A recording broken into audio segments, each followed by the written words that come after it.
Wicho Audiolibros. Biblioteca virtual. Lecturas alternativas. Sano juicio. Por el padre Pfau. Sano juicio. Por el padre R. Pfau. Sanidad viene de la palabra latina sanitas, y significa saludable, sano. La antigua sentencia romana mens sana in corpore sano, se traduce al español mente sana en cuerpo sano. Para los romanos esto significaba una personalidad sana, una persona sana en su totalidad, una persona con sano juicio. Y ahora estamos aprendiendo más y más que muchas de las llamadas enfermedades mentales tienen su origen en el estado físico del individuo. Esto ha dado origen a un concepto totalmente nuevo de investigación en la medicina y en la psiquiatría: la técnica de la medicina psicosomática. De tal manera que cuando hablamos de sano juicio, hablamos de la salud del hombre en su totalidad, ya que solo esto podrá adaptar adaptación sólida a la realidad. Alguien podrá ahora hacer preguntas pertinentes. ¿De qué se trata esa cuestión que ahora escuchamos sobre la neurosis, y que tiene que ver con la conservación de nuestro sano juicio? ¿Qué es un neurótico? ¿Soy yo un neurótico? Ni siquiera intentaremos dar una respuesta técnica a estas preguntas. Pero daremos una contestación que nos ha dado resultado a nosotros, y que es muy práctica, útil y efectiva, y estamos también convencidos de que el usar este enfoque para vivir será una ayuda inmensa para conservar bajo control nuestros problemas neuróticos y para evitar la necesidad de recurrir a la ayuda profesional o institucional. Neurótica es la persona que reacciona en las situaciones de la vida de acuerdo con impulsos nerviosos, emocionales, sentimentales, en vez de conforme a la razón. Todos los seres humanos somos hasta cierto punto neuróticos, y podemos averiguar qué tan neuróticos somos preguntándonos a nosotros mismos con cuánta frecuencia reaccionamos bajo la influencia del sentimiento en vez de la razón. El porcentaje de veces que reaccionemos conforme al sentimiento, nos indicará qué tan neuróticos somos.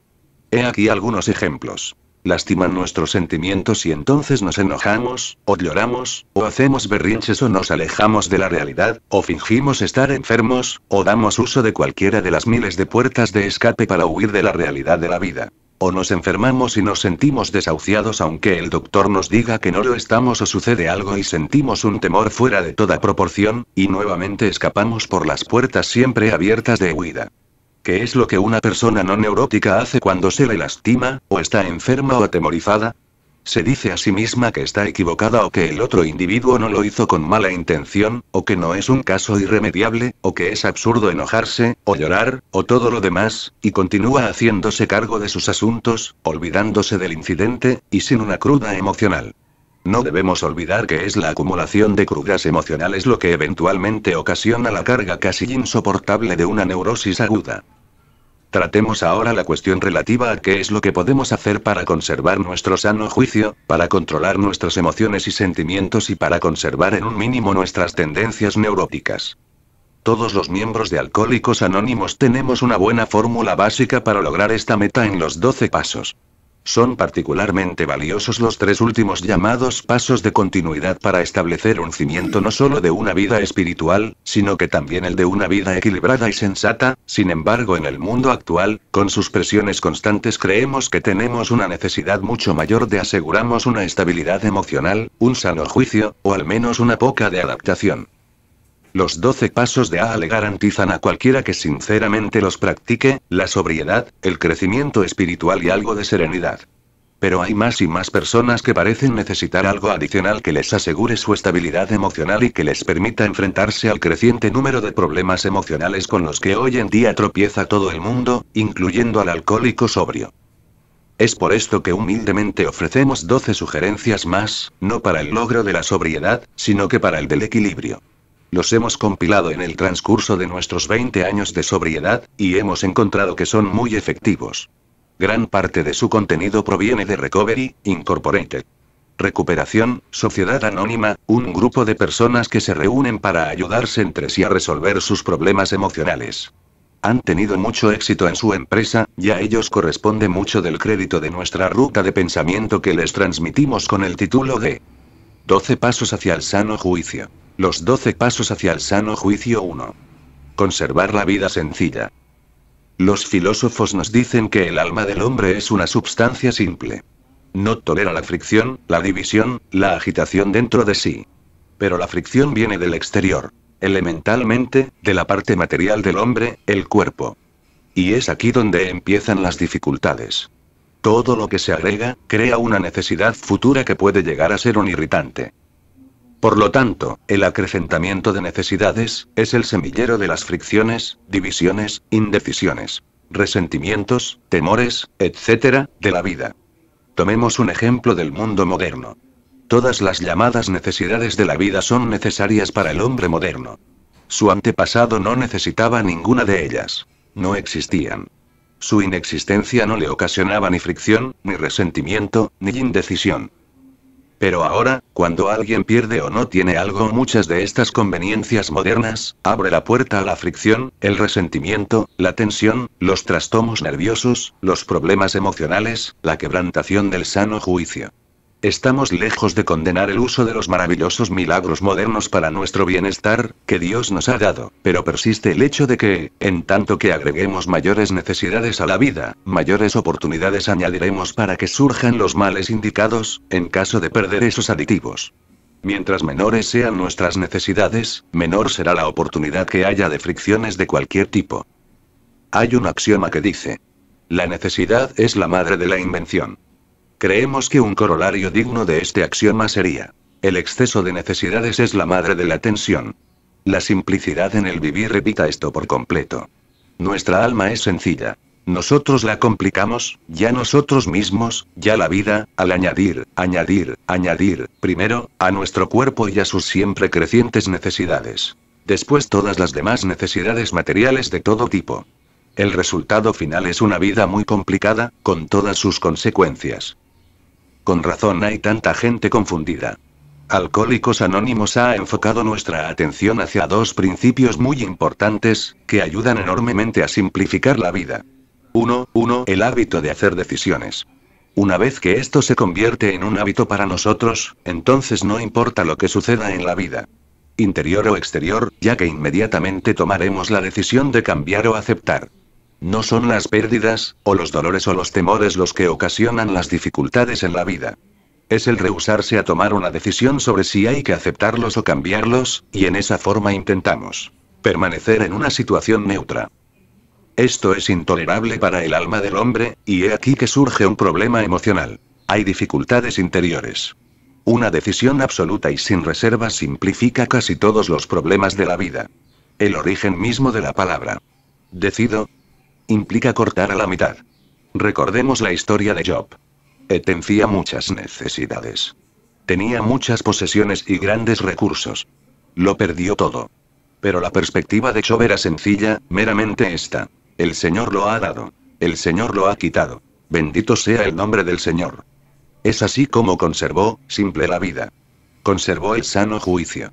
2. El peligro de los resentimientos. Creemos que no hay nada en la vida tan perjudicial para la personalidad ni tan causante de complicaciones para la vida como los resentimientos. La experiencia demuestra que prácticamente todo problema emocional en la vida está en cierta forma ligado con los resentimientos. Nos aferramos a nuestras heridas. La palabra resentimiento en sí, como decisión, nos da una pista. Proviene de dos palabras latinas: resentiré, que significa volver a sentir. Y también en este caso el resentimiento complica toda aquella acción que motiva. Es asombroso a qué extremos llega a la gente resentida, y los métodos complicados que utiliza tan solo para desquitarse. ¿Cómo se puede simplificar esto? Practicando el abandono de la idea. Hay que rehusarse en todo momento y para siempre a volver a sentir. Hay que abandonar la idea. Qué complicadas habrían estado las cosas en el Calvario si Cristo hubiera resentido la injusticia acumulada sobre él. Pero en cambio, qué sencillo y majestuoso fue su sacrificio al aceptar sin titubeos, sin resentimiento, sin indecisión, su destino. Recordémoslo en el huerto con tanta sencillez dijo: venid y partamos. Hay que conservar la vida sencilla. Todos los aditivos crean necesidades. Todas las necesidades pueden crear tensión. Todas las necesidades se controlan y la vida simplifica con la sencilla perspectiva: el Señor lo ha dado. El Señor lo ha quitado. Bendito sea el nombre del Señor. 2. Evitar estar pendientes de los ruidos del motor. Cualquiera que haya comprado un automóvil sabe todos los ruidos que oye cuando este es nuevo. ¿Por qué? Porque los está buscando. Como resultado, los defectos del automóvil que un año después no habrían merecido atención alguna, desde un principio son causa de fuertes protestas contra el vendedor, todo porque somos excesivamente precavidos, y estamos demasiado atentos en lo que respecta al trabajado del motor. Hasta la vibración normal en todos los motores asusta al comprador del automóvil nuevo, quien escucha y está pendiente de cada pequeño defecto. Lo mismo sucede con la naturaleza humana, que tiene más defectos, aunque de pequeña importancia, que el motor común. Y si estamos pendientes de ellos, no solo los encontraremos, sino que nos imaginaremos que existen aun cuando no sea cierto. Físicamente estaremos a merced de cada pequeño dolor o molestia, y aumentaremos nuestra aflicción al encontrar dolores y molestias inexistentes. Observemos al hipocondríaco. Físicamente es víctima del proverbio: el que busca dificultades, las encuentra. Emocionalmente, la persona que se concentra en sí misma está a merced de interminables sensaciones, temores, fobias, desasosiegos, insomnios y muchas cosas más. Una persona tal debe darse cuenta de una vez por todas de que todos los mortales tenemos innumerables imperfecciones, especialmente ahora, en este mundo frenético y tenso en el que tenemos que vivir, nos guste o no nos guste. Y aunque las manifestaciones de estas imperfecciones en la multitud de formas que toman, esos temores y sentimientos indefinidos que a muchos llegan con tanta frecuencia, son muy penosas, no son peligrosas, y la mayoría de ellas desaparecerán si las ignoramos, pero crecerán si estamos pendientes de ellas, si las buscamos o nos preocupamos demasiado por ellas. Una cosa es segura: mientras menos busquemos, menos encontraremos. Nuestra misma vida espiritual se convertirá en una plaga si buscamos en demasía los pecados, el progreso o la santidad. La vasta mayoría de la raza humana está compuesta de pecadores. Nadie es perfecto. Dios no exige la perfección objetiva, solo la buena voluntad, paz en la tierra a los hombres de buena voluntad. La naturaleza humana es muy débil, y Dios muchas veces permite las caídas, sí, las repetidas caídas en el pecado, a fin de enseñarnos la humildad. Pero si nos concentramos en nuestras faltas y pecados, en primer lugar encontraremos muchos pecados, y luego empezaremos a encontrarlos donde no existen. Cargaremos con el pesado yugo de la escrupulosidad. La palabra escrupulosidad también viene del latín scrupula, significa piedrecillas, de modo que, cuando los antiguos romanos llevaban piedrecillas en las sandalias eran llamadas escrúpulos. La persona escrupulosa tiene pecados, en su santidad es escrupulosa. Hay que evitar estar pendientes del ruido del motor. No hay que estar siempre buscando aberraciones mentales, emocionales, espirituales o físicas. Todo el mundo tiene muchas, pero no habrán de molestamos o destruimos ni tampoco a nuestra paz interior, a menos que nos dediquemos a buscarlas.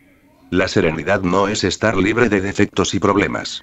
La serenidad en la vida y la adaptación a la vida se logran aceptando e ignorando todos los pequeños problemas y cambiando o aceptando todos los grandes problemas de la vida. 3. Aprender a que nos guste el trabajo. Al ir acortándose más y más la semana de trabajo, y con la jubilación obligatoria de otra índole llegando a una edad más temprana, puede parecer ingenuo y aún herético al mundo moderno el sugerir que el hombre aprenda a degustar del trabajo. No obstante, leemos en las Escrituras que el hombre nace para trabajar, tal como el pájaro nace para volar. Por tanto, es natural que el hombre trabaje. Nace para trabajar. Es saludable si también aprende a gustar del trabajo. Pero ¿qué es lo que hace tan difícil aprender a gustar del trabajo? ¿Por qué hay tantos que resienten el trabajo? ¿Por qué parece ser tan difícil el trabajo?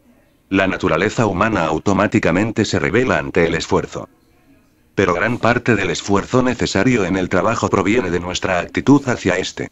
Y una gran parte del esfuerzo cambiaría esa actitud de rebeldía por una comprensión de que el trabajo es bueno para el hombre, de que el trabajo ennoblece al hombre, de que la buena salud, especialmente la salud emocional, requiere del trabajo para tener equilibrio. Con esta convicción, el trabajador ejecutará sus labores no solo con mayor productividad, sino que también le serán más atractivas, una parte muy esencial del sano juicio. 3 cosas pueden contribuir para destruir esta atracción al trabajo, o impedir que se obtenga esta actitud. 3. 1. El no trabajar relajadamente. Cualquier acto en la vida efectuado por una persona tensa eventualmente se convierte en una carga. De modo que, si trabajamos bajo tensión, ciertamente nunca nos parecerá ni atractivo ni satisfactorio el hacerlo. Eventualmente nos rebelaremos y cambiaremos, o nos retraeremos dentro de problemas emocionales o de la vida misma. El llamado vagabundo resiente el trabajo en cualquiera de sus formas, y por eso constantemente huye de él, de la realidad y de la vida. Trabajar en exceso. La persona que está tan absorta en su trabajo que labora 12, 14, 18 horas al día, eventualmente también destruirá su atracción por el trabajo. A quien le guste tanto el trabajo, hará bien en percatarse, y pronto, de que solo un horario prudente de trabajo hará que éste sea permanentemente atractivo. In medio está virtud. La virtud se encuentra en el término medio.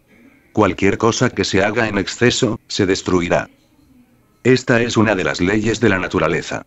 Hay muchas personas que han trabajado con exceso tal, que esto las ha llevado a serias crisis nerviosas en tanto que, no haberlo hecho con prudencia, habrían evitado estos problemas. Hay que aprender a gustar del trabajo. Si a alguien ya le gusta, no hay que excederse, porque la sobreproducción ocasiona la destrucción. 3. Hay otro dicho en latín. Festina lente. Traducido, esto significa, despacio, que hay prisa. Aplicado al trabajo, nos indica que logramos mucho más y trabajamos con mayor satisfacción cuando no nos damos prisa al trabajar. La prisa ocasiona errores. Destruye la atracción por el trabajo. Y nunca ha producido una obra maestra. No olvidemos el consejo de la señora encargada de la limpieza. Cuando trabajo, trabajo duro, pero no deprisa. Cuando me siento, me relajo por completo. Y cuando me acuesto, me duermo. ¿No estaría bien que todos hiciéramos eso en vez de tomar una pastilla para dormir? 4. Tener un buen pasatiempo. Esto puede parecer redundante, pero es sorprendente ver que poca gente en el mundo moderno tiene un pasatiempo bueno. No obstante, sabemos que muchos males y dificultades emocionales se evitarían, y muchos otros se curarían, de tener un buen pasatiempo. ¿Qué es un buen pasatiempo? Un pasatiempo bueno, efectivo en la vida es tener alguna actividad que preferiríamos desarrollar por encima de cualquiera otra en el mundo. Siempre y cuando sea mortal. Así tendría siempre a la mano ese pasatiempo cuando surgiera cualquier. Siempre y cuando no sea mortal. Así tendría siempre a la mano ese pasatiempo cuando surgiera cualquier dificultad. Más un ejemplo. Sufrimos una gran pérdida en la vida, ya sea de un ser querido o de algo material. Esta pérdida por sí misma no causará dificultades emocionales, pero el cavilar sobre ella, sí lo hará. Sin embargo, un pasatiempo que esté a la mano para aferrarse a él, evitará las cavilaciones y obstaculizará el desarrollo de muchos trastornos emocionales. Esto es no solo aplicable a las circunstancias más importantes de la vida, sino que también a los trastornos emocionales normales y pequeños que surgen día con día en la vida de todo ser humano. Un pasatiempo es la mejor válvula de escape de la vida. La mayor dificultad para tener un buen pasatiempo consiste en que cada quien debe encontrar el propio. Nadie puede darle a otra persona un pasatiempo. Cada quien debe encontrar el suyo. Debemos buscarlo. Hay uno en algún lado. Hay que proseguir con la búsqueda, ya que el beneficiado será quien lo encuentre. 5. Practicar el estar satisfecho. La naturaleza humana tiende a estar insatisfecha. Esto es tan antiguo como la raza humana, de donde se desprende que, cuando obtenemos lo que deseamos, ya no lo queremos. La insatisfacción empezó en el Edén con Adán y Eva, ¿recuerdan? Dios les había dado todo a Adán y Eva. Solamente había una cosa prohibida. No podían comer la fruta de cierto árbol en el paraíso. Pero no estuvieron satisfechos y comieron la fruta. Por naturaleza tendemos a estar insatisfechos. Debemos practicar el estar satisfechos, a fin de contrarrestar esta tendencia natural que puede ocasionar tantas dificultades e infelicidad.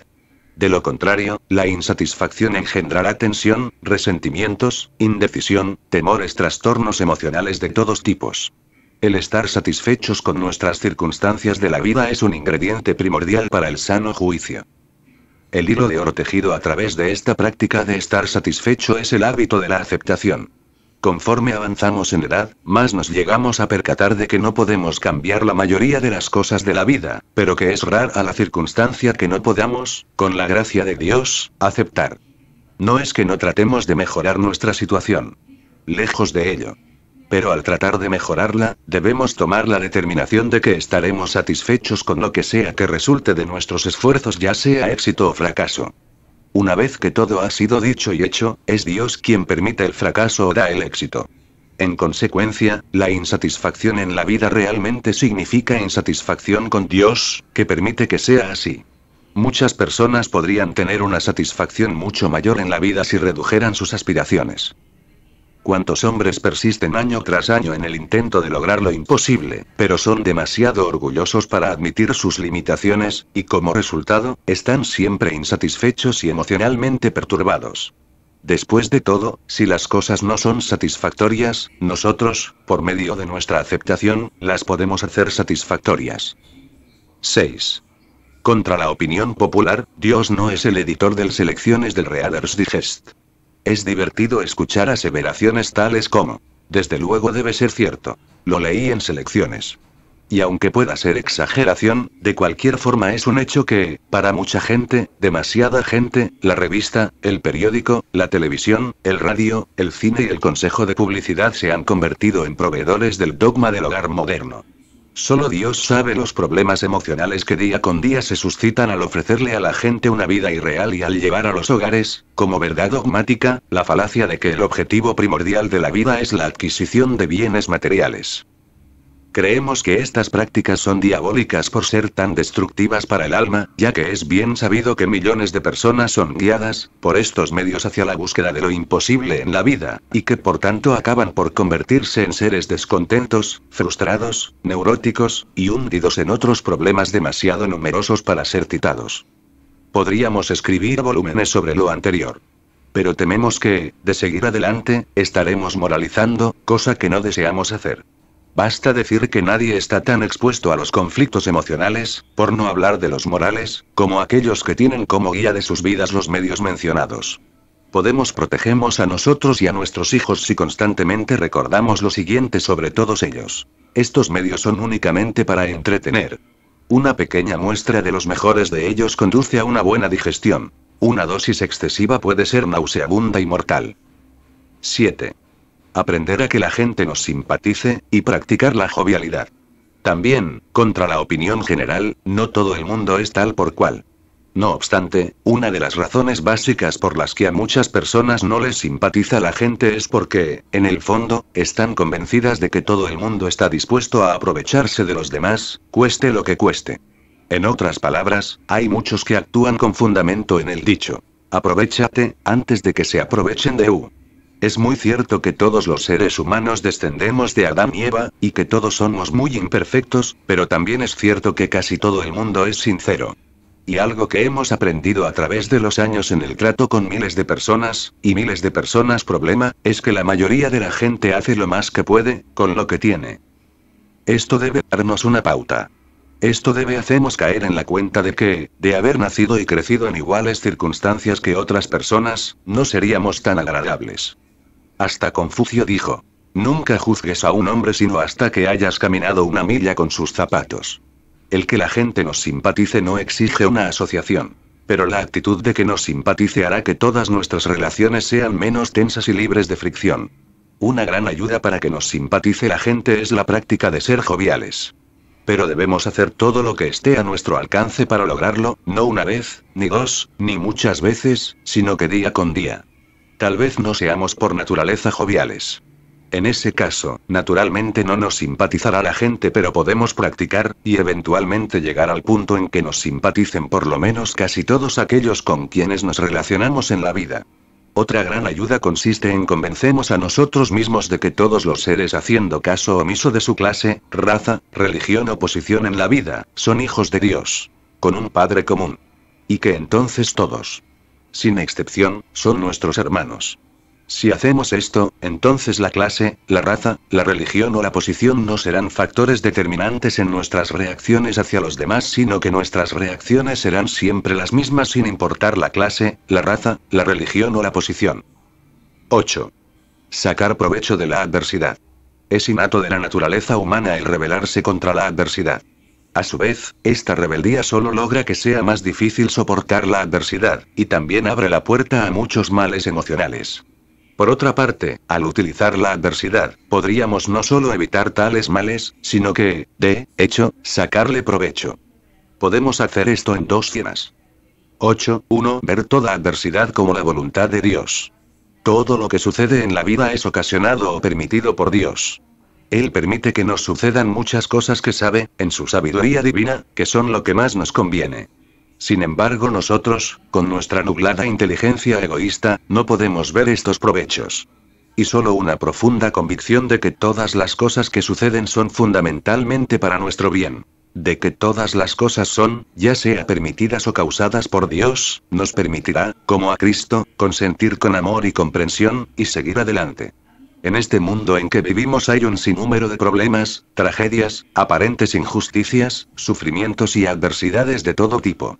Para muchos de ellos solo hay una respuesta. Es la voluntad de Dios. Pero para todos ellos es una respuesta y una clave. La naturaleza humana, la inteligencia humana y la razón humana con frecuencia no tienen respuesta. En una repetición de la historia de la salvación, para aquellos que creen, el crucifijo, la voluntad de Dios, es la respuesta. Para los que no creen, no hay respuesta, no la hay para la adversidad y el sufrimiento. 8.2. Aprender de la adversidad. La adversidad debe ser el punto de partida para la verdadera madurez en la vida, si aprendemos de cada revés. De lo contrario, la adversidad será únicamente lo que superficialmente es un obstáculo reincidente. Mucha gente a través de los años ha llegado a ser verdaderamente grande en su campo no solo a pesar de, sino que debido a la adversidad. Recordemos algunos ejemplos. César era epiléptico, y a pesar de ello, que fue uno de los más grandes líderes de la antigüedad. La epilepsia fue una adversidad, pero aun cuando él era pagano, le sacó provecho, y no obstante ella, se convirtió en un gran líder. Franklin D. Roosevelt estaba lisiado por la poliomielitis. Pero a pesar de esto, se convirtió en un gran presidente y muchas veces mencionó las grandes lecciones que había aprendido de su parálisis. Ellen Keller era ciega. Pero Ellen utilizó su ceguera para ser una gran profesora líder entre los ciegos y ante todo el mundo. Aprendió de su propia adversidad la lección de la grandeza. Es un extraño enigma de la vida que solo aquellos que de verdad llegan a conocer la tragedia se vuelven grandes. No podemos terminar esta discusión sobre la adversidad sin recordar nuevamente a nuestros lectores. La tragedia del Calvario fue la semilla de la Pascua. Y Cristo se convirtió en el Salvador solo en el Calvario y por el Calvario adversidad. 9. Hacer que cuente el momento presente. Esto va un poco más allá del programa de las 24 horas de Esto nos indica que usemos cada momento, y entonces nunca llegará una época en nuestras vidas en la que, bajo la presión de asuntos incompletos de toda índole, caigamos en todo tipo de males emocionales. Esto significa que debemos usar todo momento para trabajar. No hay que olvidar lo que hemos dicho con respecto al trabajo excesivo. Hacer que cuente cada momento significa usar cada momento para lo que le corresponda, para descansar, si es para descanso. Para trabajar, si es para trabajo. Para jugar, si es para juego. Para orar, si es para oración, etc. Hacer que cuente el momento presente significa precisamente que usemos bien cada momento, y se usa bien un momento cuando hacemos lo que debemos hacer, cuando lo debemos hacer, en la forma en que lo debemos hacer. Eso es también santidad, solo que agregando una frase. Porque es la voluntad de Dios. No somos santos, pero si queremos crecer espiritualmente, así es como empezamos, y en este momento. Y aunque tome mucho tiempo alcanzar la santidad, en el camino evitaremos muchos problemas emocionales causados por la indecisión, la vacilación, el soñar despiertos y demás cosas similares. 10. Aprender a ignorar las irritaciones. ¿Han llegado a ver a una persona realmente nerviosa? La forma en que se retuerce y está constante y aparentemente consciente de interminables irritaciones. Con persistencia cambia de postura, se rasca la cabeza o cualquier otra parte de su anatomía, o incesantemente juguetea con las manos. ¿Por qué? En sumo grado no ha aprendido el arte de ignorar las irritaciones. Sus nervios lo irritan constantemente. Le exigen su atención. Asimismo, esa persona se enoja fácilmente. Algo lo ha irritado. Fácilmente se siente lastimado. Algo lo ha irritado. Fácilmente se siente molesto. Algo lo ha irritado. Y así sigue y sigue y sigue. Es sorprendente ver cuántas personas se vuelven nerviosas o neuróticas simplemente porque se han permitido a sí mismas reaccionar a cada pequeña irritación de la vida, en vez de aprender el arte de ignorar la irritación. Cada vez que permitimos a nuestras emociones que abiertamente reaccionan ante los factores exteriores de la vida, estamos formando el hábito de los nervios. Por otra parte, solo con la práctica consciente podemos eventualmente alcanzar el estado en el que nos sea posible ignorar las irritaciones. Respecto a este asunto de las irritaciones, es también importante saber que las irritaciones crecen con la reacción, disminuyen con la falta de atención. Como lo veremos más adelante, cuando discutamos la práctica la objetividad, hay una ley de la psicología que indica: todas las cosas negativas de la vida se retiran ante la negligencia. Ya hemos citado esto. Lo citaremos de nuevo una y otra vez. Es uno de los axiomas más importantes de la higiene mental y del equilibrio emocional. En las palabras del Dr. Schindler, en su libro sobre condiciones nerviosas: mande al diablo o a las irritaciones. 11. Practicar la objetividad. Creemos que este es el ingrediente más importante de la higiene mental y emocional, y es una práctica que nos permitirá, más que ninguna otra, mantener o recobrar nuestro sano juicio. Es una práctica fundamental de Recovery Incorporated Recuperación, sociedad anónima, un grupo de personas que se ayudan entre sí para recuperar y conservar el sano juicio, o dedicaremos mucho tiempo a su discusión. Creemos que es así de importante. Básicamente, el practicar la objetividad significa salirse del yo, nosotros y nuestro, y pensar en términos de tú, ellos y punto de ellos. Es una práctica de concentración de atención en otros, en cosas fuera de nosotros mismos. Espiritualmente, es el ingrediente más importante de la humildad. Físicamente, es la mejor protección para el sistema nervioso. Toda persona grande en la vida lo posee. Toda persona de éxito lo practica. Hace muchos años el que escribe tuvo la oportunidad de pasar algún tiempo con el Dr. Silkworth, el médico que atendió a I.W., fundador de ABBA. Nunca olvidaremos esta experiencia. Pues lo cierto es que, este era un hombre grande, un hombre humilde, un hombre sereno. Era imposible no notar su absoluta concentración en nosotros, su total olvido de sí mismo, su completa objetividad. Pero seamos más específicos: ¿qué hay que hacer para practicar la objetividad? Específicamente, ¿qué es lo que significa? Aquí debemos recurrir a Recovery Incorporated, que ha hecho tan efectiva la objetividad y nos ha dado la pauta a seguir para el logro de la práctica de ella. Y para transmitir esto a ustedes, trataremos a nuestro modo de enumerar los diversos axiomas que identifican esta práctica con precisión. 11.1. La objetividad nos indica que las sensaciones no son hechos. Este no es solo el primer axioma, sino que el fundamental. Casi todos los neuróticos o las personas emocionalmente turbadas confunden las sensaciones con los hechos. Por esta razón, rara vez pueden identificar sus dificultades. Las sienten. Y muchas veces ni siquiera existen en realidad, como es el caso de las angustias y de los temores indefinidos. Las sensaciones no son hechos.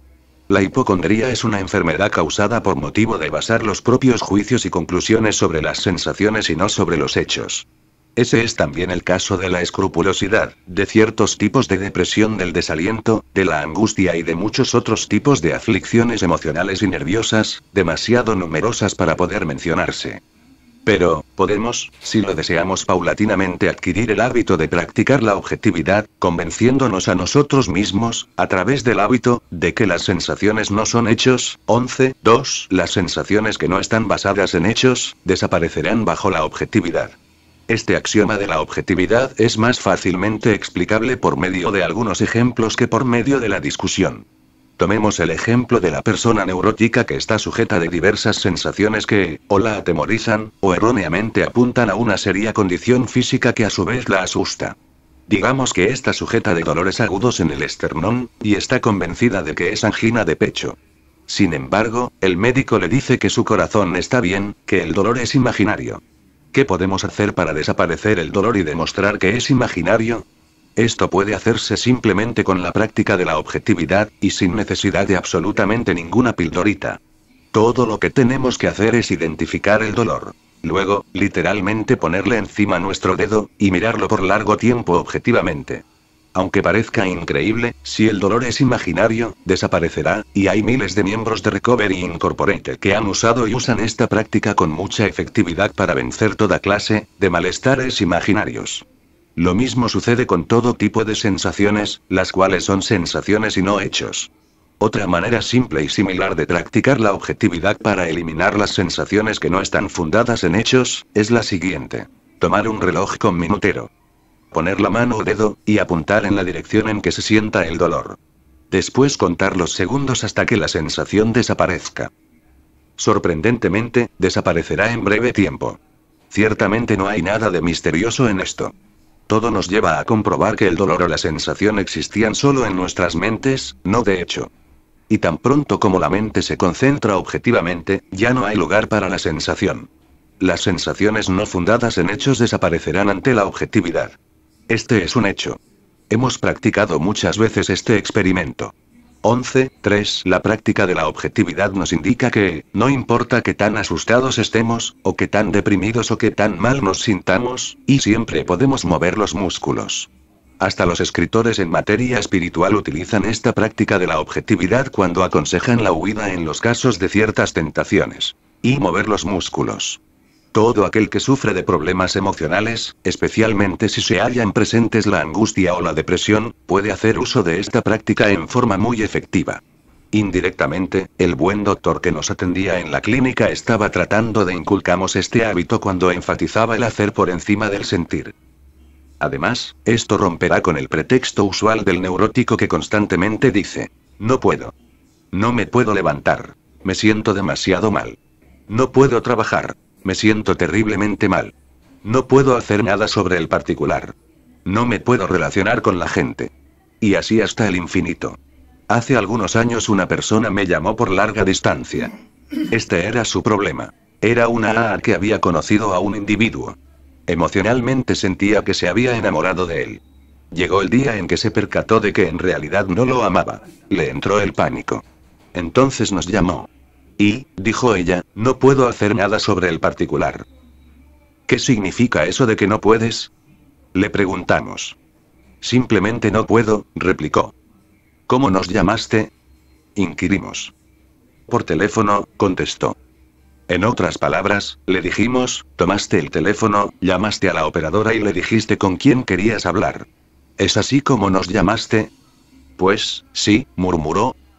Bueno, le explicamos, tienes 2 manos, 2 pies, 2 labios, una lengua y la capacidad de usar todo esto.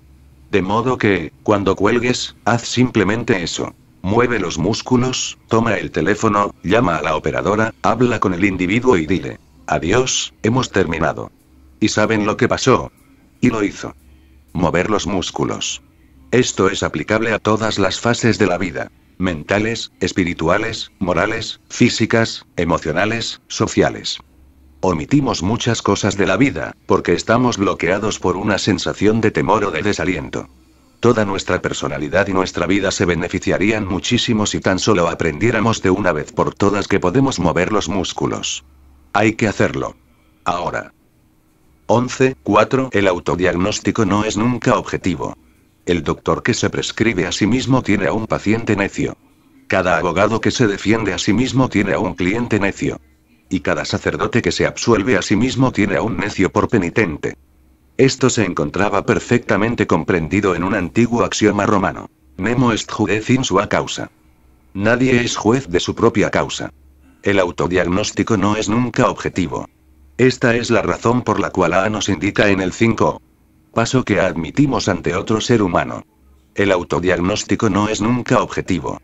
Es la razón por la cual las personas emocionalmente confundidas, los neuróticos, los hipocondríacos, etc., terminan por tener tantos malestares.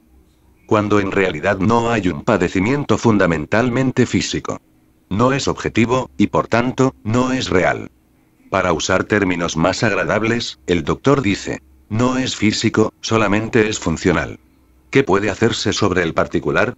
La persona sensata, la persona que desea vencer o evitar los conflictos emocionales, nos diagnostica su propia condición. Busca a un doctor o psiquiatra competente, y sigue después su diagnóstico. Lo mismo es aplicable a la vida espiritual. La persona escrupulosa no puede tener esperanza de curar sus escrúpulos a menos que se ponga en manos de un consejero espiritual competente, acepte su diagnóstico, y lo siga ciegamente y con fe. Esto es objetividad. El autodiagnóstico no es nunca objetivo. 11.5 La objetividad nos indica que casi todos los titubeos provienen del temor. El temor está presente en las vidas de casi todas las personas, en mayor o menor grado. Y en muchos casos, lo que superficialmente parece ser solamente indecisión o titubeo, en realidad es básicamente temor. El temor y la inactividad son hermanos. El temor paraliza la acción. El temor congela la vida. Emocional, mental, espiritual. Por esta razón, hay una máxima en ejército que dice que cualquier acción es preferible a ninguna acción y hemos sido aconsejados por escritores en materia espiritual, desde hace siglos, que agere contra timorem actuar en contra del temor. Hacer lo que se teme hacer. Todo lo cual nos indica nuevamente. Casi todo el titubeo es temor. Tomemos algunos ejemplos. ¿Por qué titubea el alcohólico para aceptar ayuda, o para dejar de beber, o para ir a una junta de A? Tiene miedo de ese vacío intangible al que debe enfrentarse si acepta la ayuda o deja de beber, o asiste a una junta de agua. Es el mismo caso del titubeo expresado en el buscador del cielo. Temeroso de que, al encontrarlo, nada más le quedaría. Tenía miedo de Dios. Titubeaba. Este mismo fenómeno del titubeo acontece en muchos miembros de ABA que demoran la práctica de los 12 pasos. Temen llegar a quedar comprometidos. O bien, que no les quedaría nada a cambio. A veces tienen miedo de Dios. Por eso titubean. Como el temor es un problema permanente en tantas personas, sería conveniente examinarlo cuidadosamente, sus orígenes y lases. Básicamente hay dos tipos de temor, el intelectual y el emocional. El temor intelectual proviene del conocimiento. Estos son temores basados en hechos o en la realidad. Así pues, el soldado le tiene miedo a la batalla. Sabe que es peligrosa. La razón o la fe unidas a la acción, son las soluciones al temor intelectual. Sin embargo, cuando se siente miedo, ya sea por causa de un peligro real o imaginario, estos temores son emocionales. Se disipan únicamente por medio de la acción. Así es que el soldado que teme la batalla, y luego siente miedo cuando ésta empieza, disipará este temor por medio de la acción. Pero si titubea, el miedo lo envolverá a tal grado que lo dejará incapacitado para la batalla, y hasta puede quebrantarse por completo emocionalmente. Hay muchos de estos casos en todas las guerras. Hay que hacer, acción, lo que se teme hacer. ¿Qué hay de esos temores fundados en lo irreal? ¿De las fobias? ¿De las sensaciones raras? Todos estos temores son emocionales. La razón y la fe no los disipan, porque no están fundados en el intelecto o en la voluntad, sino que en las emociones, las sensaciones. La acción, y la acción consistente en contra del temor, es la solución. El titubeo es temor. Y hay que recordar nuestros días de escolares, cuando aprendimos. El que titubea, está perdido. 11.6. El practicar la objetividad indicaría. No te tomes tan en serio. Esto se usa en casi todas las áreas de A, porque un alcohólico necesita, por encima de todo, un sentido del humor. Con su pasado, solo adquiriendo un verdadero sentido del humor podrá vivir con él y a pesar de él. Al suscrito le dijo una vez una persona de alta jerarquía religiosa que la risa, la jovialidad, el sentido del humor de los miembros de A era algo condenable, que deberían de ser más serios. Mi respuesta fue que las personas que tenían un pasado como el del alcohólico era preferible que tuvieran sentido del humor, pues de otra forma, se les dificultaría seguir adelante. De hecho, creemos que la gente igual a nuestro crítico no podría seguir adelante con un pasado así. Se toma demasiado en serio. Después, el sentido del humor es la capacidad de ver a través de las cosas, y percibir la mano de Dios en todas las circunstancias de la vida, buenas o malas, percatándose de que Dios da lo bueno y permite lo malo, y luego saca algo bueno de lo malo, lo cual es justamente el caso de todo alcohólico recuperado. No es que disculpemos el pasado, lejos estamos de ello. De hecho, hacemos reparaciones. Pero no nos preocupamos por eso, y me parece muy divertido que cosas tan importantes hayan obstaculizado la providencia de Dios, y que, en su lugar, haya surgido algo muy bueno para Dios y para el hombre. Todos los neuróticos tienen una gran necesidad del sentido del humor. Se toman demasiado en serio, y tienden a convertir a cada incidente de la vida en una ofensa capital. En su egocentrismo, siempre ven la vida a través de su enorme ego. Si es que, para ellos, todas las cosas de la vida son importantes por ser ellos tan importantes en sí. Por lo general, es así como somos. Recovery Incorporated proporciona un consejo excelente. No hagas de todo un caso de trascendencia. ¿Por qué? Simplemente porque la mayoría de las cosas de la vida no son así importantes. No hay que tomarse demasiado en serio. Hay que aprender a reírse de las circunstancias. Casi todas son realmente muy divertidas. Hay que aprender a reír con los demás. Y por encima de todo, adquirir el hábito de reírse con los demás de uno mismo. A veces es difícil para quienes no tienen la costumbre de hacerlo, pero es una gran protección contra los conflictos emocionales y mentales. 11.7. No es objetivo juzgar como peligrosos los síntomas. Muchos síntomas de enfermedades asustan más a la gente que la enfermedad real. Pero más adelante veremos que todos los síntomas nerviosos son angustiosos, no peligrosos. Para evitar el juzgar como peligrosos los síntomas nerviosos, antes que nada es necesario buscar el diagnóstico médico respecto a nuestra condición. Así es que esa espantosa sensación es únicamente nerviosa, no debemos juzgarla como peligrosa. Los nervios no matan, pero ciertamente pueden atemorizar a aquel que se rehúse a aceptar el diagnóstico del doctor, en tanto que el ignorar el síntoma, como lo hemos dicho, lograr eliminarlo. ¿Recuerdan? Todas las cosas negativas de la vida desaparecen ante la negligencia. Y las sensaciones, los síntomas que no están basados en la realidad, son negativos. 11.8. La objetividad nos indica que la expectación en sí no es perjudicial, pero debe ser calmada, no temerosa. Debe ser de expectativa, no de abatimiento. La anticipación de prever el mañana, de soñar despierto, es buena de vez en cuando. Un poco de esto a veces ayuda al relajamiento. Pero debemos siempre recordar que esto no debe hacerse nunca con temor o abatimiento. De ser así, resultará muy destructivo emocionalmente. Las personas así, tienen por lo general pensamientos tales como: nunca mejoraré, moralmente. Nunca estaré, bien físicamente. Nunca estaré, bien emocionalmente. Desde luego no lo estarán. Ya decidieron no estarlo. Estas personas usurpan el lugar de Dios o del médico. Son culpables de falsos pronósticos. En términos de recuperación, esto es sabotaje. Si no hemos de ser quienes nos diagnostiquemos a nosotros mismos, desde luego no somos los indicados para dar un pronóstico sobre nuestra condición. La única persona capacitada para dar un pronóstico racional sobre una condición física es el médico. Y el único que puede dar un pronóstico sobre la moral es Dios, por conducto de sus ministros. De modo que no seamos culpables de sabotaje usurpando otros oficios.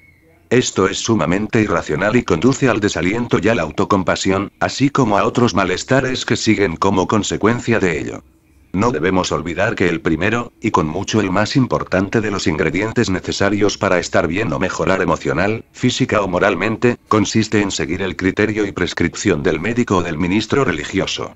Nadie es buen juez de su propia causa. 11.9. Objetividad significa ser tolerante con respecto a nuestros propios errores. Esta es una de las tareas más difíciles de la vida. Pero esto es una realidad.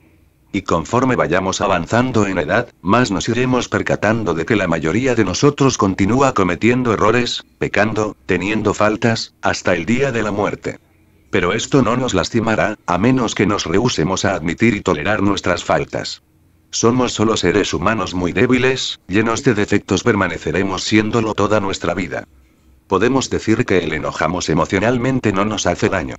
Pero cuando nos enojamos, ¿por qué nos enojamos? Entonces andamos mal. Debemos tener el valor para cometer errores, porque la objetividad nos dice que todo el mundo los comete. De no ser así, todos los fabricantes de gomas de borrar pronto quebrarían. Al valor para cometer errores debe seguirle la sinceridad para admitirlos y aceptarlos como nuestros, no como víctimas de las circunstancias. En la vida espiritual se nos dice que recemos por nuestros pecados o culpas. No por las culpas tuyas o las de él. Muchos se desalientan porque, después de muchos años, es muy poco lo que han progresado. Los santos que fueron los primeros en admitir sus faltas, siempre se sorprendían de no ser peores. Esa es objetividad. Porque siendo lo que es la naturaleza humana, es sorprendente que no seamos peores. Eso es realidad. Eso es objetividad. De modo que eres un pecador. ¿Qué más da? Todos lo somos. 11.10. A través de las palabras de Thomas Merton aprendemos una verdad de la objetividad. Mientras más se trata de evitar el sufrimiento, más se sufre. Este es uno de los enigmas de la vida, pero es también una de las realidades de la vida. Le sucede a mucha gente. Hasta el hipocondríaco pasa muchas penalidades, dolores y angustias al intentar evitarlos. Y también conocemos todos el caso del individuo que trabajaba 24 horas al día solo para evitar el trabajo. Dijimos antes que el hombre nace para trabajar, tal como el pájaro nace para volar. Lo mismo es aplicable al sufrimiento. Sufriremos. Mientras menos tratemos de evitarlo, más lo aceptaremos, y al esperarlo, será más fácil tolerarlo. El combatirlo solo lo agravaría tal como la fricción agrava la herida. Para el cristiano, el sufrimiento es no solo esperado sino que también buscado. Colmaos dentro de vosotros los sufrimientos de Cristo. Nos dice San Pablo. 11. Otro hecho objetivo en la práctica de la objetividad es que la perfección es la más rara de las virtudes. Escribimos un artículo sobre esta poco conocida verdad hace algún tiempo. Su título fue El mito de la perfección. Lo hicimos porque pensamos que la mayoría de la gente no se percata de que la perfección está fuera del alcance del individuo promedio en esta vida. En él hicimos notar que un patrón humano espera y exige resultados. Dios Todopoderoso espera y exige solo un esfuerzo sincero, buena voluntad. Muchos problemas emocionales son fraguados al esperar demasiado de nosotros mismos en la vida. Y se fraguan muchas dificultades emocionales en los niños al enseñarles a esperar demasiado de sí mismos. Algunas de las metas impuestas a los niños por los padres nunca pueden alcanzarse. No es de sorprenderse que estemos criando individuos más y más neuróticos y frustrados. Dios nos dice que seamos perfectos. Esa es la meta final. Esperamos empezar ahora y obtenerla en la eternidad. Él nos conoce mejor que nosotros mismos. Por tanto, Él conoce las debilidades innatas de la naturaleza humana. Él exige la perfección de la buena voluntad, no la perfección de acción. No hay límite para la altura de la meta. Pero muchos tratan de llegar demasiado deprisa. Es por eso que la perfección es la más rara de las virtudes. La mayoría de la gente se tropieza con su propia soberbia y vanidad en el camino. 12. Todos los puntos anteriores sobre la objetividad nos llevan a la conclusión de que es una necesidad absoluta para el equilibrio emocional y sano juicio al practicar el término medio y hacer a un lado lo excepcional. No importa quiénes seamos, la verdad objetiva es que solo somos seres humanos comunes, no excepcionales. Cuando pensamos que somos excepcionales, es cuando surgen las dificultades. Esto crea el tipo emocional de desilusión que tan comúnmente encontramos en el semillero del alcoholismo, también en la persona emocionalmente confundida. Con mucha frecuencia esta última no puede tolerar estar entre la gente, y al mismo tiempo se siente horriblemente desolada. ¿Cuándo sucede este fenómeno? Sucede cada vez que cualquiera piense que cualquiera que está por encima del grupo, o por debajo del grupo, o que es diferente del grupo, o está en contra del grupo. Tal persona ha creado la soledad para sí. La presencia de la gente no elimina la soledad. Uno puede sentirse muy solo en medio de miles de personas. La soledad es interior y surge de las falsas convicciones de que somos excepcionales, diferentes. Para eliminar un problema emocional, debemos empezar a convencernos a nosotros mismos de una vez por todas de que somos comunes, y luego debemos continuar la práctica de rechazar lo excepcional. ¿A qué se debe esto? Simplemente a que, si somos excepcionales, diferentes del grupo, entonces no es posible que nadie nos comprenda y siempre estaremos convencidos de que nadie tiene los problemas que tenemos nosotros.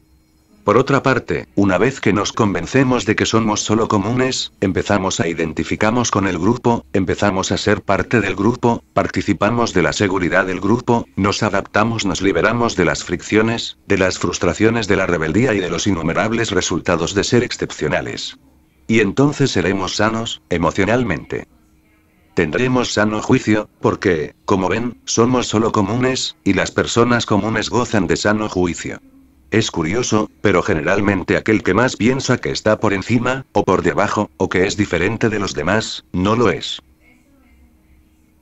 13. Para practicar la objetividad debemos practicar la disposición de aguantar el malestar. La renuencia a tolerar el malestar es generalmente el primer paso al escape de la vida. Ciertamente esto no es objetivo, y desde luego no es realista. La realidad nos indica que una gran parte de nuestras vidas la pasaremos con malestares. De hecho, mientras más avancemos en edad, una mayor cantidad de dolores y malestares se convierten en la carga del diario vivir. Ya menos que practiquemos la disposición de tolerar el malestar, podemos terminar en la eterna búsqueda de ese plano de falta de dolor que todo alcohólico y neurótico ha buscado por tanto tiempo sin resultado alguno. Un médico de uno de los sanatorios en los que estuve internado por un tiempo me dijo que casi todos los pacientes sin excepción hacían la observación: ¿sabe usted, doctor, soy una de esas personas que nunca ha podido tolerar el dolor? Me lo dijo después de que yo me había quejado justamente de lo mismo. Una de las dificultades básicas en la vida del neurótico es su renuencia a tolerar estos malestares y dolores diarios. Siempre busca una pastilla. El alcohólico busca la botella. Y el alcohólico neurótico a veces llega al punto de buscar la pastilla y el alcohol. El plano de la inexistencia del dolor. El fuego fatuo. El espejismo emocional. ¿Recuerdan lo que se ha dicho sobre el sufrimiento? 11-14. La objetividad nos subraya otra verdad muy importante. Se ha hecho una breve mención con anterioridad. Todos los síntomas nerviosos son molestos, pero no peligrosos. La fatiga nerviosa, de acuerdo con Recovery Incorporated, es un mito. Por tanto, la fatiga del neurótico no es una fatiga real, y puede, como lo hemos visto antes, mover los músculos a pesar de lo cansado que se sienta. Todos los síntomas nerviosos, dolores de cabeza, náuseas, depresión, angustias, crisis de llanto, estremecimientos, temblorinas, etc., pueden ser y generalmente son muy molestos, pero no necesitamos temerles. No nos harán daño. Cuando luchamos contra ellos, solo aumentan de intensidad y su presencia se prolonga. En consecuencia, el neurótico, la persona emocionalmente perturbada, debe siempre tener presente este punto de objetividad como un axioma permanente, si es que espera restar en condición o recuperarse. Una vez que el médico haya asegurado que no hay nada mal ni física ni fundamentalmente, que nuestras sensaciones son solo eso, sensaciones, y no enfermedades físicas. O una vez habiendo sido asegurados por un mentor espiritual competente de que nuestras enfermedades espirituales no son reales o importantes, debemos recordarnos a nosotros mismos una y otra vez, día con día, que los síntomas nerviosos son molestos, pero no peligrosos. Entonces podemos sobrellevar nuestra vida diaria sin temor, ignorando los síntomas, percatándonos de que todas las cosas negativas de la vida desaparecerán ante la falta de atención. Porque los síntomas emocionales son negativos, no son objetivos. Pueden ser molestos, pero nunca peligrosos. 11-15. Después, tenemos lo fundamental en la práctica de la objetividad. Aprendamos a practicar el rechazo de los pensamientos causantes de la tensión. Todos los problemas emocionales básicamente se inician en la vida pensante del individuo. La causa verdadera puede ser externa, pero la reacción de la persona a esa circunstancia externa hace explotar la dificultad emocional. Por lo tanto, si nos podemos deshacer de los pensamientos causantes de las tensiones, automáticamente nos desharemos de la tensión, que es el ingrediente primordial de todos los disturbios emocionales. Veamos primero cuáles son los pensamientos que originan las tensiones. ¿Cuáles son las fuentes de esos pensamientos? Luego, una vez conociendo estos orígenes, estaremos mejor capacitados para rechazar los pensamientos desde su origen. Hay 6 fuentes que originan los pensamientos, que causan tensión. Estas son: temperamento colérico, temperamento temeroso, autodiagnóstico. Anticipar peligros, buscar lo excepcional en nosotros o en los demás, y rehusarse a aceptar o a cambiar las circunstancias. 11-15-1. Disposición colérica. Esta disposición es una convicción muy íntima de que la otra persona está siempre equivocada. En ella se originan el resentimiento, la venganza, etc. 11-15-2. Temperamento temeroso. Este proviene de la convicción de que siempre se está equivocado. Pobre de mí. Es el semillero de la autocompasión, de la melancolía, de la depresión, etc. 11-15-3. Autodiagnóstico. Este tiene su raíz en la mentalidad que está convencida de que sabe más. El resultado es desaliento, desesperanza, futilidad, etc. 11-15-4. Anticipar peligros. Esta actitud generalmente está asociada con una imaginación demasiado activa. Sus hijos son los temores, las fobias, el aislamiento, etc. 11-15-5. Buscar lo excepcional. Detrás de esta actitud existe una arraigada soberbia. Esto fomenta un mayor orgullo, vanidad, egocentrismo, dureza, etc. 11-15-6. Rehusarse a aceptar o a cambiar las circunstancias. Detrás de este pensamiento con frecuencia existe una profunda pereza. A raíz de ella surge la falta de iniciativa, el fracaso, el darse por vencido, etc. Pero podemos controlar todas estas fuentes de tensión, ya sea que causen serios problemas, practicando la objetividad. Esto se puede hacer, ya sea redesignándolas o rechazándolas.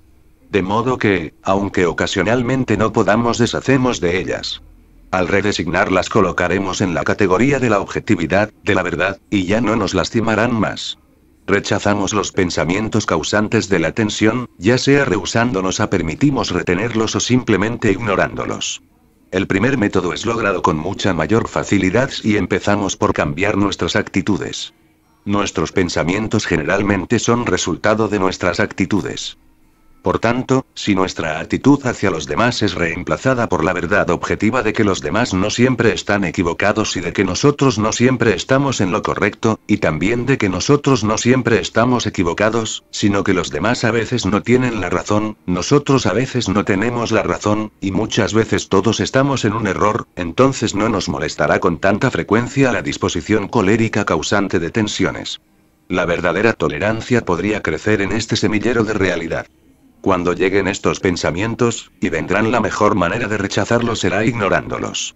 He aquí nuevamente que el axioma de que todas las cosas negativas de la vida desaparecen ante la falta de atención en el arma más efectiva contra estos pensamientos negativos.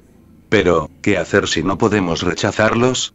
Esto sucederá si es antiguo el hábito de tener una disposición colérica y de pensar equivocadamente. En este caso, nuestra arma será la de redesignar los hechos. Esto los objetivizará. Tomemos un ejemplo. Nuestra disposición se encuentra colérica debido a algo que ha sucedido, y sufrimos la plaga de los pensamientos resultantes o de la depresión, etc. Lo designamos molesto, pero no peligroso. Eso es lo que verdaderamente es, y en consecuencia, ¿para qué combatirlo? Debemos especialmente usar este método de redesignación al manejar los temores, las sensaciones, las reacciones físicas, etc. de origen neurótico. Si no podemos cambiarlas o rechazarlas, entonces podemos tolerarlas. Por lo menos durante un día más. Y una vez que nos percatemos plenamente de que no hay otro camino, entonces seremos objetivos y las toleraremos no obstante lo molestas que sean. Puesto que no son peligrosas. O como dice Recovery. Cuando estemos cansados y abatidos de estar cansados y abatidos, haremos algo para remediarlo. Otra manera de redesignar los pensamientos causantes de tensiones y sus reacciones en nuestro interior es la de llamarlos comunes, no excepcionales. Entonces, a pesar de lo tremenda que nos pueda parecer la sensación o la reacción, empezaremos a percatarnos de que la realidad del caso es que solamente es común, no excepcional. Y así, uno de estos días abriremos los ojos ante el hecho objetivo de que la mayoría de la gente resiste cosas mucho más graves que todas estas situaciones molestas a las que tanta importancia les damos, y de las que ni siquiera se queja. ¿Por qué? Porque sabe que esto es común a la raza humana. Eso es objetividad. Esa es la realidad, porque objetividad es realidad y realidad es objetividad. El ajustarse a la realidad en vez de a la fantasía y a la falacia, proporciona seguridad. Da paz interior. Logra el equilibrio. Las emociones del ser humano que lo apartan de la realidad y lo llevan al plano de todo tipo de enfermedades nerviosas no se encuentran en los 10 mandamientos, pero pueden destruir completamente el crecimiento espiritual, obstaculizando la gracia de Dios. Pueden afectar más la mente humana que cualquier traumatismo físico. Pueden ser, y con frecuencia son, el origen de sufrimientos interminables. Sin control, o mal interpretadas, son también un obstáculo formidable para el sano juicio. Tanto el sano juicio como la santidad se construyen sobre una comprensión y control de estas fuerzas engañosas que yacen dentro de nosotros. Logramos este control a través de la práctica de la objetividad. Pero como todas las cosas de la vida, cada quien debe hacerlo por sí mismo. Y empezamos con el cambio de nuestras actitudes sobre estos orígenes básicos de la tensión y de las dificultades, percatándonos de una vez por todas de que los demás no siempre están equivocados. A veces lo están. A veces lo estamos nosotros. Muchas veces ambos estamos equivocados. B. Nosotros no estamos siempre equivocados. A veces ellos lo están. A veces nosotros lo estamos. A veces ambos estamos equivocados. C. El autodiagnóstico es sabotaje. Las enfermedades físicas deben ser diagnosticadas por el médico, no por nosotros. Las enfermedades emocionales deben ser diagnosticadas por el doctor, no por nosotros. Las enfermedades morales y espirituales deben ser diagnosticadas por los clérigos, no por nosotros. D. El anticipar siempre peligros, lo peor, es peligroso. Toda expectación debe ser calmada, no temerosa. Y debemos ser expectantes, no desalentados. Puede suscitarse una guerra. Pero también puede haber paz. Hay que recordar el dicho. No le des los buenos días al demonio no hasta que te topes con él. La persona excepcional en la vida es muy, muy rara, y nosotros no somos esa persona. Todos somos comunes, tediosamente comunes. Así es que ni siquiera tratemos de buscar lo excepcional en nosotros o en los demás. Con base en esta convicción están fundadas la verdadera humildad y estabilidad. Debemos pedirle a Dios cada día que Nos conceda serenidad para aceptar las cosas que no podemos cambiar. Valor para cambiar las que sí podamos y sabiduría para conocer la adherencia. Eso es objetividad. La alternativa. Mencionaremos algunas cuantas. Palpitaciones, fatiga, dolores de cabeza, náuseas, entumecimiento, vértigo, depresión, tensiones, falta de concentración, olvido, visión nublada, ansiedades, preocupaciones, debilidad, ataques de llanto, sudores. Temblorina, prisa, estremecimientos, escrupulosidad, pereza, hablar en exceso, remordimiento, desaliento, neuritis, úlceras, desesperación, pánico. Una vez habiendo aprendido, comprendido y empezado a practicar los pasos anteriores, entonces, y solo entonces podremos verdaderamente intentar a empezar a vivir. Esto lo hacemos en el 12º paso. Aprendemos a aplicar uno de los principios más importantes de ABA. Aprendemos a vivir y dejar vivir. 12. Vive y deja vivir. A fin de vivir y dejar vivir debemos primero tener una visión general de la vida, y ver algunas circunstancias que afectan nuestra vida emocional, y que solo comprendiéndolas y aceptándolas nos harán posible vivir verdaderamente. Solo entonces podemos aprender a dejar vivir. Y vivir y dejar vivir contribuye mucho al sano juicio. Lo primero que nos sucedió en este viejo mundo fue que nacimos. No pedimos hacerlo. No lo escogimos. No obstante, lo aceptamos. Nacimos de dos padres especiales. Tampoco los escogimos. De hecho, no escogimos ninguna de las circunstancias de nuestro nacimiento. Ya sea que hayamos nacido ricos o pobres, enfermos o sanos, negros, blancos, rojos o amarillos. No escogimos el lugar de nuestro nacimiento, ya sea que haya sido en América, Asia o Europa, o tal vez en el Polo Norte. No escogimos ninguna de estas cosas. Y no podemos cambiar la mayoría de ellas. De manera que, para vivir, debemos empezar por hacerlo dentro de los límites de las circunstancias de nuestra existencia. Debemos empezar con lo que somos, no con lo que desearíamos haber sido.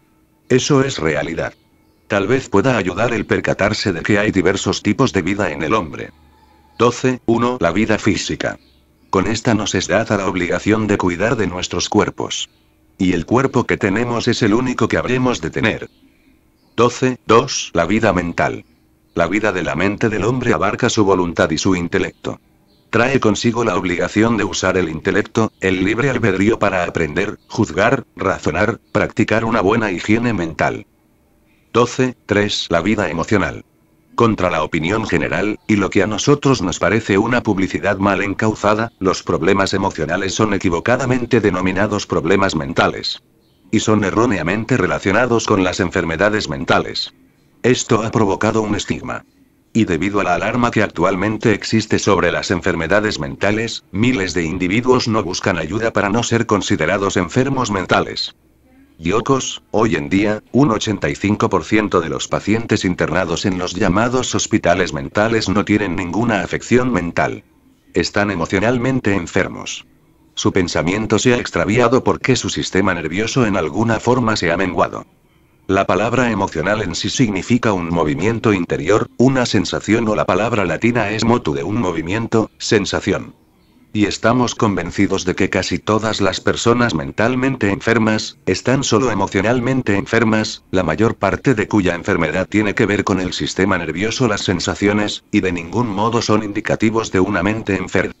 El comprender esto con mayor claridad, tanto por parte de los doctores como por la de la gente, ayudaría mucho a que, aquellos que están emocionalmente confundidos, se decidieran a buscar la ayuda adecuada.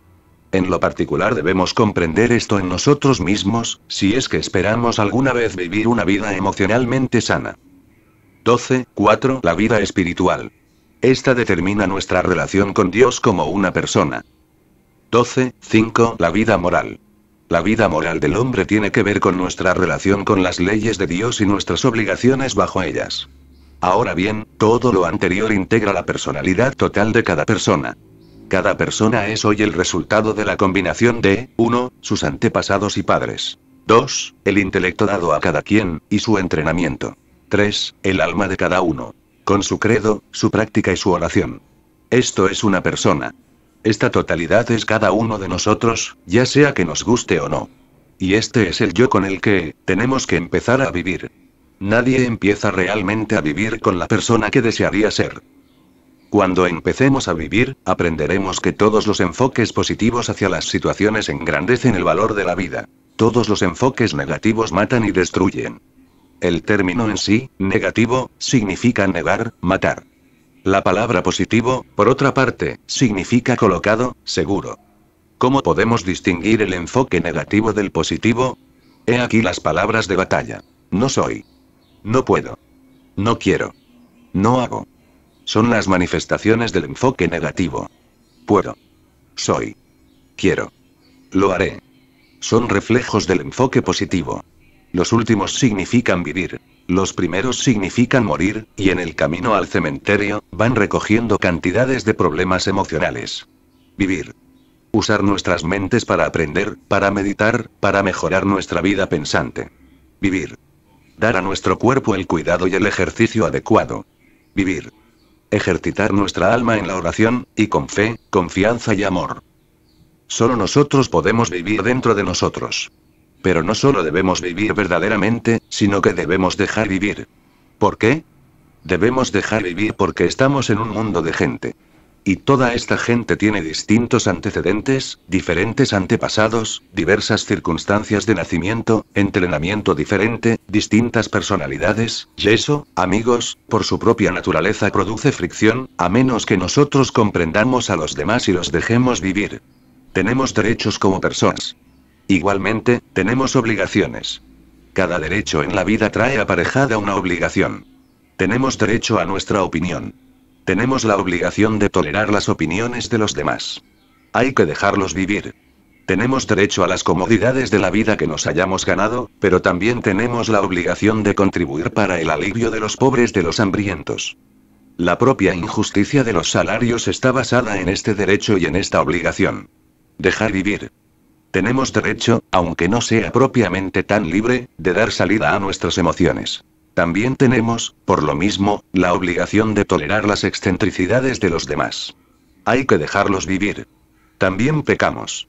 Ese es nuestro problema. Pero en la misma forma tenemos la obligación de tolerar las faltas de los demás, aun cuando no las aprobemos. Después de todo, los pecados de los demás no son de nuestra incumbencia, a menos que seamos policías. Hay que dejar vivir. Podemos ser cristianos. Ese es nuestro derecho. Pero también tenemos la obligación de respetar las creencias de los demás, ya sea que sean judíos o ateos. Hay que dejar vivir. En otras palabras, la verdadera tolerancia en la vida significa dejar que toda la gente del mundo viva a su modo. Nuestra tarea es aprender a vivir a nuestro modo en la mejor forma posible. Vivir y dejar vivir. Apliquemos esto de vivir y dejar vivir a algunas circunstancias prácticas de la realidad. 12 de mayo de 2001 en el hogar, la familia, el matrimonio. El ingrediente más importante en un matrimonio feliz es la práctica del principio de vivir y dejar vivir. Primero debemos contribuir con nuestra parte, vivir. Después debemos dejar que el resto de la familia viva su propia vida. Debemos tolerar sus excentricidades tal como esperamos que ellos toleren las nuestras. La dificultad en muchas relaciones familiares es que uno a otro está demasiado decidido a obligar a los demás a vivir a su modo. Podemos escuchar a la esposa amante: aquí está tu comida guisada en la forma de que más vale que te guste. Demasiadas personas en situaciones familiares están decididas a hacer felices a los demás, pero a su propio modo. Hay que dejarlos vivir al modo de ellos. También se comete con frecuencia un grave error en la vida familiar cuando la madre o el padre tratan constantemente de cambiar el uno al otro. Esto no puede lograrse. Hay que dejar vivir. Así habrá mucha más paz. Asimismo, los padres se preocupan porque sus hijos eligen compañeros muy raros. O porque la hija quiere casarse con ese muchacho tan terrible. Hay que dejar vivir. En tanto que no exista un serio problema moral, hay que dejarlos vivir su vida a su modo. Si no se actúa así, ellos odiarán a los padres.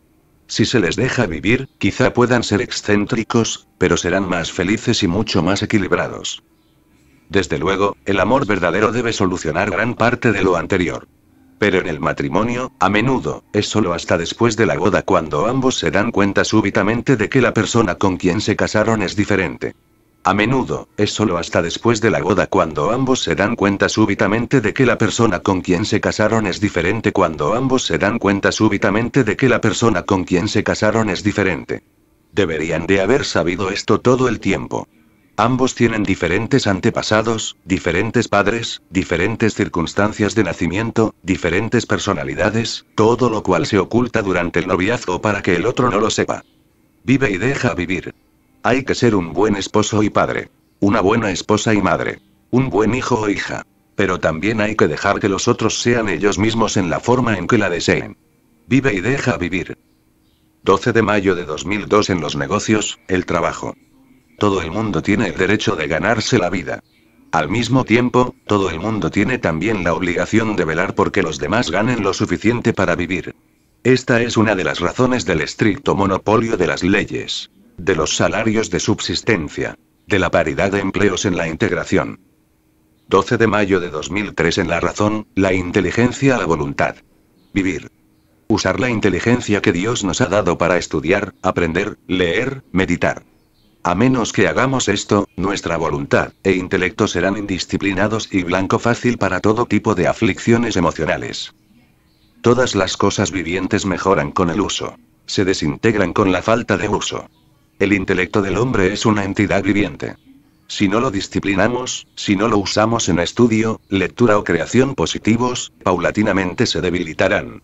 Vemos que esto sucede muchas veces en la gente mayor que no ha usado su intelecto en la vida. Sufre de caprichos mentales a una edad mucho más temprana que otras personas.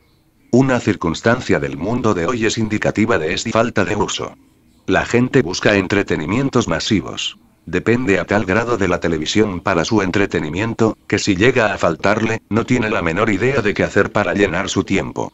Muchas familias están dañando a sus hijos al permitirles una sobredosis de televisión. Sus mentes se están estancando. Sus imaginaciones están creciendo a saltos. Y para que no lo olvidemos, con frecuencia las verdaderas enfermedades mentales son derivadas de un intelecto indisciplinado, aunado a una imaginación excesiva. Dejar vivir. Hay que dejar que los demás tengan sus propias opiniones. Hay que tolerar el análisis de la otra persona. Esto no quiere decir que debemos aceptar o seguir su opinión. Tolerar significa permitir y de ningún modo implica aceptar. Puede ser muy cierto que tengamos nuestras propias convicciones, a las que consideremos como la única verdad. Podemos conservar tales convicciones, y sin embargo, tolerar la opinión contraria sin rencor, sin irritación y sin represalias. Todo lo que necesitamos es tener presente que la otra persona tiene derecho a su opinión, que su opinión en ninguna forma influye en nosotros, que tenemos el deber de permitirles sustentar su opinión sin nuestra intromisión o represalia. Esto es tolerancia verdadera y verdadera caridad. ¿Recuerdan a Cristo ante Pilatos? Silet permaneció en silencio. Alguien ha escrito: una convicción es una verdad que podemos defender sin enojarnos. Todo lo demás es prejuicio. Vive y deja vivir. 12 de mayo de 2004 en nuestros contactos sociales gente vecinos. Vivimos contribuyendo con nuestra parte para la comunidad.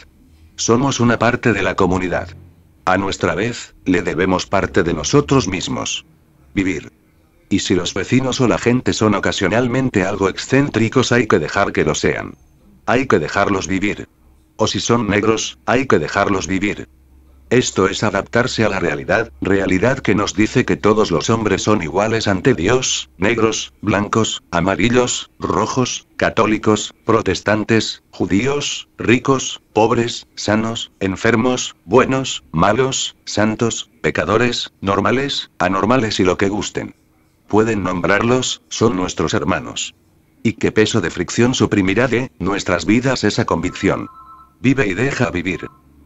12 de mayo de 2005 en la vida de las emociones, esas sensaciones extrañas, esos impulsos. Vivir. Hay que aprender a practicar la expresión de uno mismo. Practicar un pasatiempo. Tener una válvula de escape, de lo contrario, ellos exigirán uno. Vivir. No hay que reprimirlos. En este punto creemos que es necesario explicar el término represión y ver lo peligroso que es para una vida emocional sólida. Y especialmente cómo difiere del control y de la desatención. Estos últimos los aconsejamos. La primera habrá de ocasionar siempre problemas emocionales. La represión no es supresión, ni control, ni desatención. La represión significa negar la existencia de una emoción o de una pasión. Con frecuencia sucede cuando tontamente los padres le dicen a su hijo: no hay tal cosa, olvídalo. Psicológicamente, muchas veces es posible negar algo, u olvidarlo, o negar su existencia. Esto es represión. Pero la naturaleza es leal a sí misma, y eventualmente exigirá una expresión a través de una enfermedad emocional. Esto es aplicable a la vida emocional de todo hombre. Debemos comprender nuestras emociones, aceptarlas, y practicar el control de ellas. Esto es realidad. Esto es objetividad. Esto es permitir a las emociones hacer aquello para lo que fueron destinadas en la vida. Esto es normalidad. La represión es anormal. La expresión de uno mismo dentro de los límites de la moral y de la razón es absolutamente necesaria para tener una vida emocional sana y equilibrada. De modo que hay que dejar vivir, hay que dejar que se suelte, hay que soltamos, es decir, siempre dentro de la razón y de la moral. No está dentro del alcance de este libro enumerar todas las normas posibles de la propia expresión, pero nos gustaría mencionar un par de ellas que han sido aceptadas como muy efectivas. El uso de las manos y el uso de la voz. Hagamos nuestras deducciones. 12 de mayo de 2006 en lo espiritual, lo moral. Hay que vivir. Orar.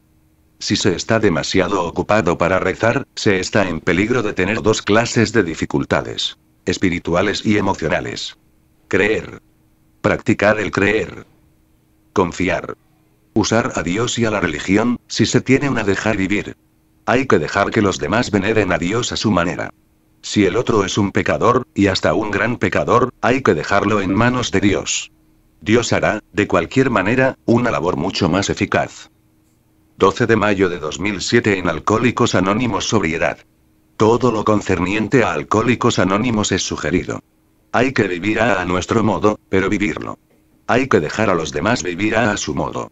Podríamos extendernos mucho en este tema, pero tan solo concluiremos con una cita de una carta que el suscrito recibió de Bill W., el fundador de AA, como sigue. Es una de las glorias de AA que el individuo haga su elección en asuntos de AA sin esperar la intromisión o crítica por parte de sus compañeros. Podríamos proyectar la misma idea a toda la fraternidad del hombre en el mundo. Podríamos decir, de hecho, diremos. Todo el mundo tiene el derecho de hacer sus propias elecciones en la vida, dentro de la ley, sin esperar la menor intromisión por parte de sus semejantes. Pero por el mismo hecho, todo ser humano le debe a sus semejantes la cortesía de permitirles hacer sus propias elecciones a su modo. Eso es vivir y dejar vivir. Eso es una sobriedad sólida. Eso es verdadera madurez. Eso es sano juicio.